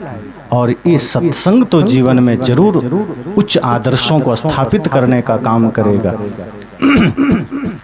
तो सदगुरु कबीर का एक भजन के साथ वाणी को विराम दूंगा, क्योंकि हम सब भी चल देंगे, शरीर भी ना जाने कब किसका कहाँ चल दे।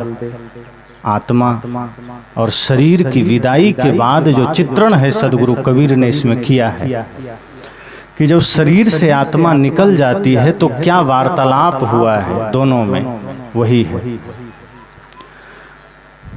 प्राण चलत काया कहे रोई, प्राण चलत काया कहे रोई, सुनो हंसा मेरे साईं, तुम तो हंस चले घर अपने, तुम तो हंस चले घर अपने, हम कहाँ जायब बिगोई, प्राण चलत काया कह रोई। काया पाय बहुत सुख किन्हा, काया पाय बहुत सुख किन्हा। नित उठी मल मल धोई, नित उठी मल मल धोई। सो तन छिय छार होई जई हैं, सो तन छिया छार होई जई हैं। नाम ना ली है कोई, प्राण चलत काया कह रोई। सुनो हंसा मेरे साईं, तुम तो हंस चले घर अपने, हम कहाँ जायब बिगोई, प्राण चलत काया कह रोई। प्राण कहत सुन काया बोरी, प्राण कहत सुन काया बोरी। प्राण काया से क्या कह रही है? प्राण कहत सुन काया बोरी। मोर तोर संग न होई, मोर तोर संग न होई। तेहि अस्मित्र बहुत मैं त्यागा, तेहि तेहि अस्मित्र बहुत मैं त्यागा। संग ना दिन्हा कोई, प्राण चलत काया कह रोई। सुनो हंसा मेरे साईं, प्राण चलत काया कह रोई। लट छिटकाए तिरिया रोवे, बाँह पकड़ के भाई, बाँह पकड़ के भाई। आंगन बैठी के माता रोवे, आंगन बैठी के माता रोवे। हंस अकेला जाई, प्राण चलत काया कह रोई। सुनो हंसा मेरे साईं, प्राण चलत काया कह रोई। शिव सनकादि आदि ब्रह्मादि, शेष सहस्त्र मुख होई, शेष सहस्त्र मुख होई। जो जो जन्म लिए वसुधा पर, जो जो जन्म लिए वसुधा पर। फिर ना रह्यो है कोई, प्राण चलत काया कह रोई। प्राण चलत काया कह रोई। पाप पुण्य दो संग संगाती, पाप पुण्य दो संग संगाती, समुझ देख नर लोई, समुझ देख नर लोई। कहत कबीर अभ्यंतर की गति, कहत कबीर अभ्यंतर की गति, बूझे बिरला कोई, प्राण चलत काया कह रोई। सुनो हंसा मेरे साईं, तुम तो हंस चले घर अपने, तुम तो हंस चले घर अपने, हम कहाँ जायब बिगोई,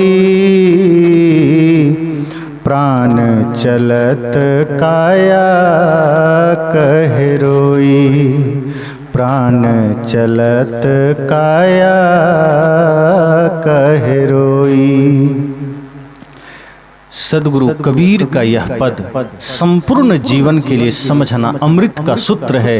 अगर हमने इसके एक एक शब्द को, एक एक तथ्य को जान लिया तो इस शरीर से हमें कभी आसक्ति नहीं होगी, और जिसकी आसक्ति मिट गई वही मुक्ति के मार्ग पर चल देता है, वही मुक्ति को उपलब्ध हो जाता है।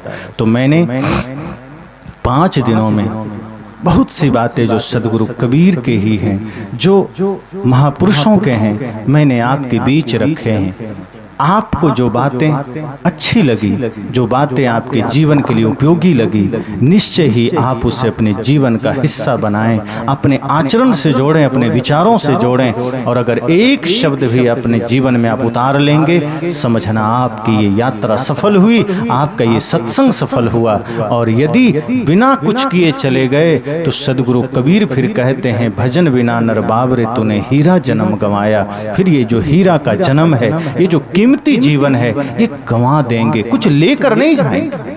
सब छूटेगा, सब यहीं रहेगा, लेकिन अगर कुछ लेकर जाना है, अच्छी कमाई लेकर जाना है, अच्छे विचार लेकर जाना है, यही आपका समझना सच्चा साथी है। तो बहुत बहुत शुभकामनाएं। आपने मेरी बातों को बड़े ध्यान से सुने, और सबसे ज़्यादा शुभकामनाएं हमारे कणाराम जी को।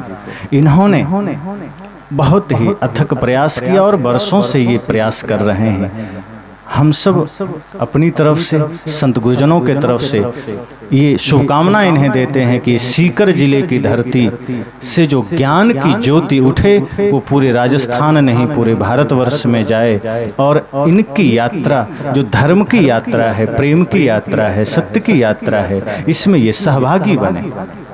और इनका प्रेम देखिए, इनके आयोजन का, कि कहाँ कहाँ से लोग आए। आज 3-4 लोग वापस गए, हनुमानगढ़ से आए थे। हमारे किशन लाल जी आगे बैठे हैं, जयपुर से पधारे। जहाँ जहाँ से लोगों ने सुना, इस यज्ञ में सहभागी बने। ये यज्ञ की सफलता है, और पूर्ण सफलता तब है जब इस यज्ञ के माध्यम से जो कुछ भी हमने सुना है वो अपने जीवन का हिस्सा बना लें, अपने विचारों का हिस्सा बना लें। आज जब आप घर लौटें तो यह सोच कर जाएं कि कल तक जो मेरे जीवन में थोड़े मोड़े भी विकार थे, जो दोष थे, वो मिट जाने चाहिए।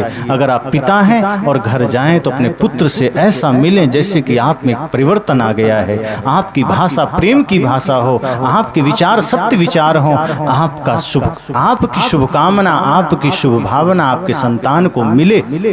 अगर आप एक पुत्र हैं और आप यहाँ से जाएं तो आपके पिता को लगे कि मेरा बेटा जो कल तक मेरी अवज्ञा करता था, अनिश्चित रूप से अपने जीवन को जैसे तैसे जी रहा था, सोना जगना खाना पीना उसका बेकार था, आज वह संस्कारी बनकर लौटा है, धर्मानुरागी बनकर लौटा है। और अगर सास हैं, बहू हैं, आप लौट कर जाएं तो घर में अगर आपकी सास इंतजार कर रही है या बहू इंतजार कर रही है तो आप यहाँ से अपने को ऐसा बना कर जाएं कि उन्हें लगे कि हाँ, आज मेरी सास या मेरी बहू सच में सत्संग से लौट कर आई हैं। सच में दिव्यता को धारण करके आई हैं। और आप अगर एक भाई हैं और घर जाइए तो कल तक जो विभीषण को लात मारने वाला रावण भाई बने बैठे थे, आज अगर लौटिए तो ऐसा बनिए कि लगे, अगर बड़ा भाई घर में है तो बड़े भाई को लगे कि मेरा प्रिय भाई भरत या लक्ष्मण आ रहा है, और यदि छोटा भाई घर में है तो उसे लगे कि मेरा भाई भरत आ रहा है। क्योंकि यही जीवन की सबसे बड़ी सफलता होगी, यही जीवन की सबसे बड़ी साधना होगी कि आपके जीवन में बदलाव आएगा। आज सत्संग तो सुनते हैं लेकिन भाई भाई के झगड़े नहीं मिटते, राम की पूजा करते हैं लेकिन राम का आचरण नहीं लाते। मैं तो खूब कहता हूं कि अगर राम की भी आप पूजा करते हैं, बहुत अच्छी बात है अगर राम की मर्यादा जीवन में आ जाए। क्योंकि राम के जीवन में जो भातृत्व प्रेम था, जो मातृत्व प्रेम था, स्नेह था, जो गुरु के प्रति सम्मान था, अगर उतना भी किसी के जीवन में आ जाए तो मैं उसके जीवन को धन्य समझूंगा। क्योंकि राम ऐसा होना भी साधारण नहीं, बहुत कठिन बात है कि इतनी बड़ी प्रॉपर्टी को छोड़कर, इतना बड़ा सिंहासन को छोड़कर अपने भाई के प्रति उतना ही निश्चल प्रेम लेकर कोई जंगल में रहे 14 वर्ष। अरे आप 14 दिन एक कमरे में बंद रहकर दिखाओ, 14 घंटे एक कमरे में बंद रहकर दिखाओ तो जान लें। और हम राम की पूजा करके निकल लेते हैं लेकिन राम का आचरण नहीं लेते। राम जी तो कहते थे कि दुनिया भले मुझे भजे, मेरा नाम ले, मेरा नाम जपे। लेकिन जब लोगों ने राम जी से पूछा कि दुनिया आपको जपती है, भजती है, हे प्रभु, हे श्री राम, आप किसको भजते हैं, किसका नाम जपते हैं, तो राम ने क्या कहा था? भरत सरिस को राम सनेही, जग जप राम राम जप जेही। उन्होंने कहा मेरे लिए मेरे भाई भरत से बढ़कर कौन होगा। दुनिया मुझे भजती है, मैं अपने प्रिय भाई भरत को जपता हूँ, भजता हूँ। हम राम से प्रेरणा तो लें। अगर जिस दिन हमने राम से भी एक प्रेरणा ले ली, मैं निश्चित कहता हूं आपका घर मंदिर बन जाएगा, आपका गांव ही अयोध्या धाम बन जाएगा। अगर इतना भी आप लेकर गए तो आपकी विजयी है। इसी विजयी के साथ, इसी संकल्प के साथ शुभकामना देते वाणी को विराम देता हूं।